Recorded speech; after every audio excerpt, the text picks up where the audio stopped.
রাসূল সাল্লাল্লাহু আলাইহি সাল্লাম বলেছেন, কিয়ামতের দিন সব নবীর চেয়ে আমার উম্মতের সংখ্যা বেশি হবে এবং আমি সর্বপ্রথম জান্নাতের দরজা খুলব।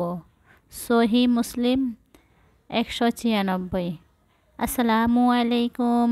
আমি মিরানা ওয়ার্ল্ডে আপনাদের সবাইকে আরও একবার নতুন একটা ভিডিওতে ওয়েলকাম জানাচ্ছি। আমি প্রথমেই আপনাদের কাছে সরি বলে নিচ্ছি। কালকে রাতে হঠাৎ করে, রাত বলতে যখনই ফজরের নামাজ পড়তে উঠি তখনই হঠাৎ করে আমার এতটাই ঠান্ডা লেগে গেল, এখন কথা বলতেও কষ্ট হচ্ছে, মানে ভয়েস দিচ্ছি অনেক কষ্ট হচ্ছে। এই জন্য আমি অনেক অনেক দুঃখিত। হয়তো বা আমার কণ্ঠ আপনাদের কাছে অনেক খারাপ লাগতে পারে। কি আমার ছোটো মেয়ে দেখেন সকালে ঘুম থেকে উঠে বলে, আম্মু আপনাকে আজকে কষ্ট করতে হবে না, আমি এই যে দেখেন বেডশিট সুন্দর করে গুছিয়ে নেব, মানে বিছানাটা সুন্দর করে গুছিয়ে নেব। তা আমি বললাম ঠিক আছে, তুমি যাই পারো করো। তারপর দেখেন ও আস্তে আস্তে করে এই যে সুন্দর করে দেখেন গুছিয়ে নিয়েছে। আসলে মেয়েরা হচ্ছে মায়ের জন্য একটা বড় পাওয়া, তাই না? মায়ের হেল্পিং হ্যান্ড বলতে পারেন, তাই না? যখন এগুলো গুছাচ্ছিল তারপরে আমি ভিডিও করতেছিলাম, বলে আম্মু আমাকে কিন্তু উঠাবেন না। আমি বলছি ঠিক আছে উঠাবো না, কিন্তু একটু উঠে গেল আর কি। তারপরে দেখেন ও যখন বিছানা গুছিয়েছে আমি বলেছি ঠিক আছে তুমি এখন কী চাও বলো। বলে কিছুই চাই না। তারপরে এক পর্যায়ে বলেছে, আমি বলেছি তোমাকে চুলে বেনি করে দেব। এমনিতে সব সময় ওর চুলে আমি বেনি করে দিই, রাতে শোয়ার সময় বেনি করে দিই, সকালে চুল আঁচড়াই দিই, আর সারাদিন তো ও বিভিন্ন রকমের ডিজাইন করে আঁচড়ায়, ওর মতো করে আঁচড়ায়। তারপরে দেখেন আজকেও বলেছে আম্মু আমাকে 4 বেনি করে দেন। তা আমি হাসলাম, 4 বেনি কীভাবে করবে? বলে যে না করে দেন, দেখান তো পারেন কি না। তো আমি চিন্তা করলাম ঠিক আছে যেহেতু মেয়ে বলেছে এখন করে দিই, দেখি কেমন হয়। দেখেন 4 বেনি করে দিলাম। কেমন হয়েছে আপনারা অবশ্যই কমেন্টস করে জানাবেন। দেখেন তো কেমন লাগতেছে ওকে।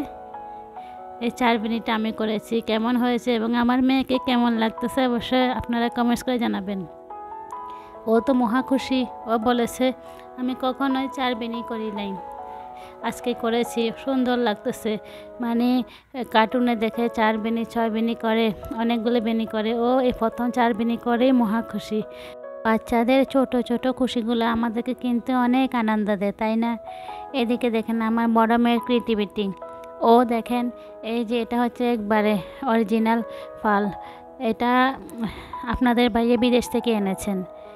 দেখেন একবারে অরিজিনাল, কিন্তু এটা অনেকগুলা মুক্ত উনি বিদেশ থেকে এনেছেন, একবারে যেটা খাঁটি মুক্ত বলে।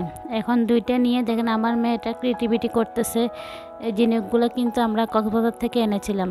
ও 2টাকে একসঙ্গে কেমন করে লাগাচ্ছে এবং মুক্তাটা ভিতরে রেখেছে। দেখেন মাশাআল্লাহ কি সুন্দর করে এটা অটোমেটিকলি বন্ধ হয়ে যাচ্ছে, অনেক সুন্দর না? আপনারা অবশ্যই কমেন্টস করে জানাবেন আপনাদের কেমন লেগেছে আমার বড় মেয়ের এই ক্রিয়েটিভিটিটা। এখন আপনাদের সঙ্গে শেয়ার করব আজকে চমৎকার একটা রেসিপি, মিষ্টি কুমড়োর একটা নতুন রেসিপি। আশা করছি আপনাদের ভালো লাগবে। জানি না আপনারা কখনো এইভাবে করে খেয়েছেন কি না।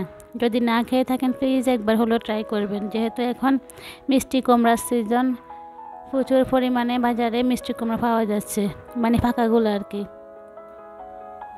এই দেখেন প্রথমে আমি চুলে পাতিল বসিয়ে দিয়ে অল্প তেল দিয়েছি, যেহেতু আমি পরে বাগার দিব। আর তেলের পরিমাণটা আমি সব সময় কম দিয়ে থাকি, এটা আমার আপুরা সবাই জানে, তাই না? যেহেতু তেল স্বাস্থ্যের জন্য ভালো না, সেই জন্য।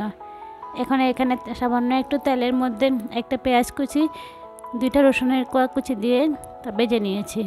তারপরে মিষ্টি কুমড়া দিয়ে দিলাম, কেটে রাখা মিষ্টি কুমড়া। আর এখানে দিচ্ছি এখন এটা হচ্ছে শুকনো শিমের বিচি। দেখেন শুকনো শিমের বিচিগুলা এই যে আনা হয়েছে, যখন দেশের বাড়িতে গিয়েছিলাম তখনই আবার নারের বাড়িতে গিয়েছিলাম, আমার মামারা এই যে শুকনো শিমের বিচি দিয়েছিল। তারপরে ওটা ভেঙে মানে টেলে নেওয়ার পরে এবার দেখেন একটু ভিজিয়ে রেখেছি। তারপরে আমি প্রেসার কুকারে সিদ্ধ করে নিয়েছি।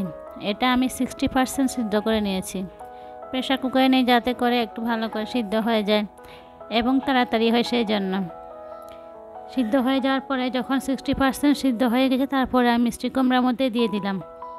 পরে এখানে আমি 2টা তেজপাতা দিলাম।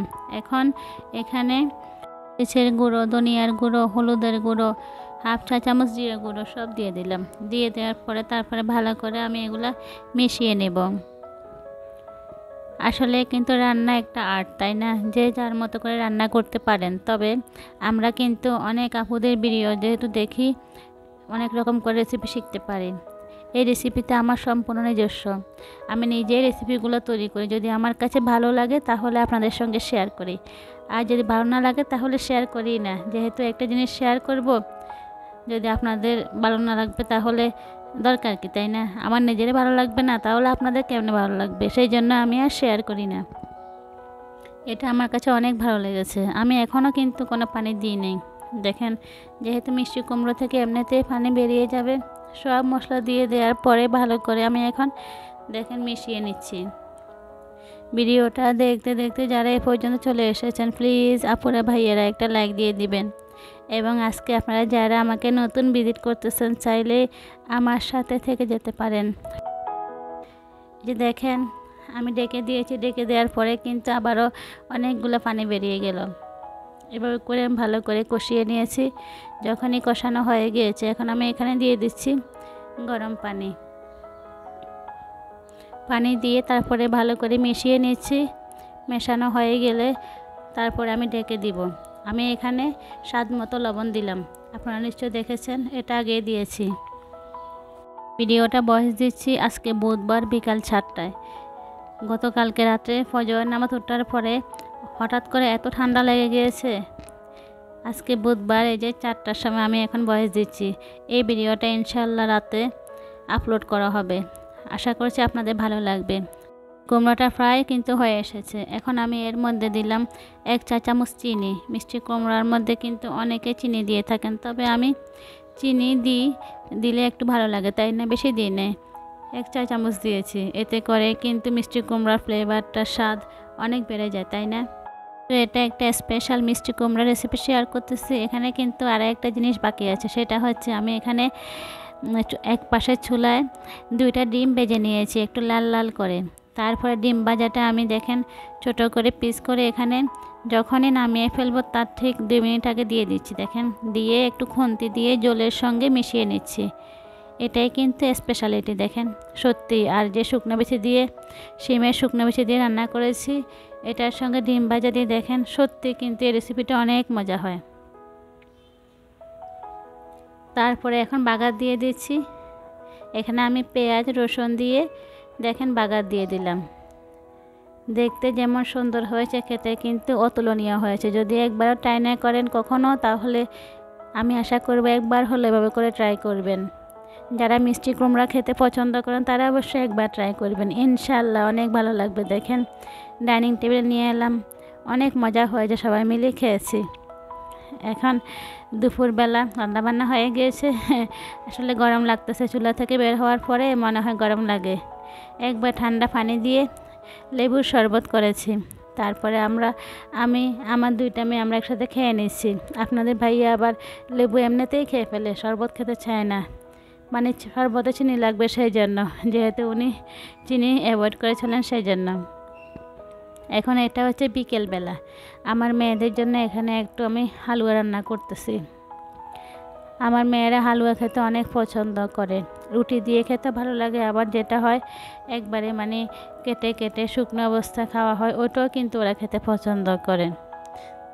তবে আমি কিন্তু মিষ্টি জিনিস তেমন খেতে চাই না, সেই জন্য আমার জন্য আমি একটা দোসা বানিয়েছি, ডিম পোস্ট দিয়ে খাবো। আর আপনাদের ভাইয়ের জন্য বানিয়েছি, উনিও যেহেতু মিষ্টিটা একটু অ্যাভয়েড করে চলেন, সেই জন্য। আমার আজকের ভিডিওটা আপনাদের কেমন লেগেছে অবশ্যই কমেন্টস করে জানাবেন। আপনারা যারা ধৈর্য সহকারে এতক্ষণ পর্যন্ত আমার সাথে ছিলেন, সবার জন্য মন থেকে অনেক অনেক দোয়া রইল। আল্লাহ সবাইকে সফলতা দান করুন, আমিন। আমার অনেক প্রিয় আপুরা আমাকে অনেক সুন্দর সুন্দর কমেন্টস করেন, সবার জন্য অনেক দোয়া রইল। দেখেন, আমি মচমচে করে এখানে দোসা বানিয়ে নিয়েছি, আপনাদের ভাইয়ের জন্য 2টা আর আমার জন্য 1টা। আসলে কিন্তু ভালো লাগতেছিল দেখেন। তারপরে ডিম পোস্ট করে নিয়েছি। সকালবেলা ডিম খাওয়া হয়নি, মানে প্রতিদিন ডিম না খেলে উনি আমাকে আবার অনেক বকা দেন। ডক্টর বলেছেন আমাকে প্রতিদিন 2টো করে ডিম খেতে, যেহেতু আমার ক্যালসিয়ামের ঘাটতি আছে, সেই জন্য। সেই ক্ষেত্রে আমি ডিম যদি না খাই তাহলে উনি অনেক বকা দেন, রাগ করেন, বলেছেন ডিম খেতেই হবে। আমি যদি আলসেমি করি না করি, মানে এই যে পোস্ট ভাজি সিদ্ধ না করি, তাহলে উনি নিজেই করে দেন। এখন চিন্তা করলাম না খেলে যেহেতু রাগ করবে, তাহলে দোসা বানিয়ে দোসা দিয়ে ডিম পোস্ট খেয়ে নিই। ওনাকেও আমি দিয়ে দিয়েছি, উনিও খাচ্ছে। আর আমার মেয়েদের জন্য হালুয়া বানিয়েছি, সকালে উঠেছিল, ওরও খেয়ে নিচ্ছে। আসলে কিন্তু সকালের নাস্তা বিকালের নাস্তা কখন যে কী করে, মানে কী দিয়ে কী করব, বাচ্চারা কোনটা পছন্দ করবে, এটা নিয়ে মনে হয় আমাদের সকাল থেকে রাত পর্যন্ত চিন্তা করতে হয়। রাতের বেলা শোয়ার সময় চিন্তা করতে হয় আগামীকাল সকালে নাস্তা কী বানাবো, দুপুরে কী রান্না করব, তাই না? এভাবেই মনে হয় আমাদের গৃহিণীদের চলবেই সারা জীবন। তারপরে দেখেন রাতের বেলা হঠাৎ করে আজকে কিন্তু বিদ্যুৎ চমকাচ্ছে, মনে হচ্ছে বৃষ্টি আসবে। আসলে কিন্তু কালকেও কিন্তু অনেক ঠান্ডা পড়েছে বৃষ্টির কারণে। তারপরে এই যে দেখেন আজকেও কিন্তু ঠান্ডা পড়বে, হচ্ছে মঙ্গলবার রাতে দেখেন কি বিদ্যুৎ চমকাচ্ছে, আকাশটা অনেক অন্ধকার হয়েছে, মানে বৃষ্টি আসবেই মনে হচ্ছে। বিদ্যুৎ চমকানোর পরে কিন্তু বৃষ্টি আসে, তাই না? আসলে কিন্তু হঠাৎ করে আল্লাহ আমাদের এই যে মনে হচ্ছে পুরো পৃথিবীটাই ঠান্ডা করে দিয়েছে। সবই আল্লাহর ইচ্ছা, আল্লাহর রহমত। আপনারা সবাই অনেক ভালো থাকবেন, সুস্থ থাকবেন। আল্লাহ হাফেজ।